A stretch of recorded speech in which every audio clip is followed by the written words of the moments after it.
শুভ চন্দনযাত্রা মহোৎসবের শুভেচ্ছা জানাই সবাইকে। এবছর চন্দনযাত্রা মহোৎসব 30শে এপ্রিল 2025 বুধবার থেকে আগামী 20শে মে 2025 মঙ্গলবার পর্যন্ত টানা 21 দিন চলবে। উৎকলখণ্ডে বর্ণিত আছে, শ্রী জগন্নাথ দেব মহারাজ ইন্দ্রদুম্নকে বৈশাখী শুক্লা অক্ষয় তৃতীয়াতে সুগন্ধি চন্দন দ্বারা জগন্নাথের অঙ্গে লেপন করতে নির্দেশ দিয়েছিলেন। সেদিন থেকে চন্দন যাত্রা উৎসব শুরু হলো। শ্রী চৈতন্য চরিতামৃতে দেখা যায়, বৃন্দাবনে পরম বৈষ্ণব শ্রী মাধবেন্দ্র পুরীকে স্বপ্নে তার আরাধ্য শ্রী গোপাল বলেছেন, আমার শরীরে তাপ জুড়াচ্ছে না, মলয় প্রদেশ থেকে চন্দন নিয়ে এসো এবং তা ঘষে আমার অঙ্গে লেপন করো, তাহলে তাপ জুড়াবে। তারপর পূর্ব ভারতে বৃদ্ধ মাধবেন্দ্র পুরী নীলাচলে জগন্নাথপুরীতে এসে সেবকদের কাছ থেকে 1 মণ মলয়জ চন্দন ও কর্পূর নিয়ে বৃন্দাবনে ফিরছিলেন।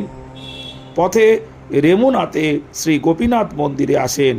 সেই রাত্রে সেখানে শয়নকালে স্বপ্ন দেখেন।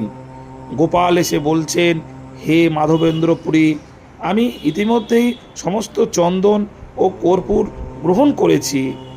এখন কর্পূর সহ ওই চন্দন ঘষে ঘষে শ্রী গোপীনাথের অঙ্গে লেপন করো।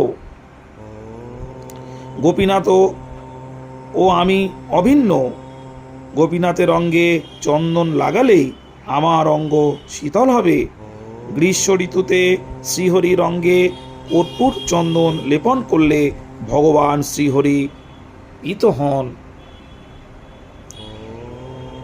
আপনারা শুনলেন ভগবান শ্রী জগন্নাথ দেবের চন্দন যাত্রা মহোৎসব সম্বন্ধে একটি শর্ট ভিডিও। শ্রোতাজন, আপনারা প্রতিনিয়ত পৌরাণিক কাহিনীর গল্প শুনতে এই চ্যানেলটিকে অনুগ্রহ করে সাবস্ক্রাইব করুন, যাতে আপনাদের সামনে এরকম গুরুত্বপূর্ণ পৌরাণিক কাহিনী উপস্থাপন করতে পারি।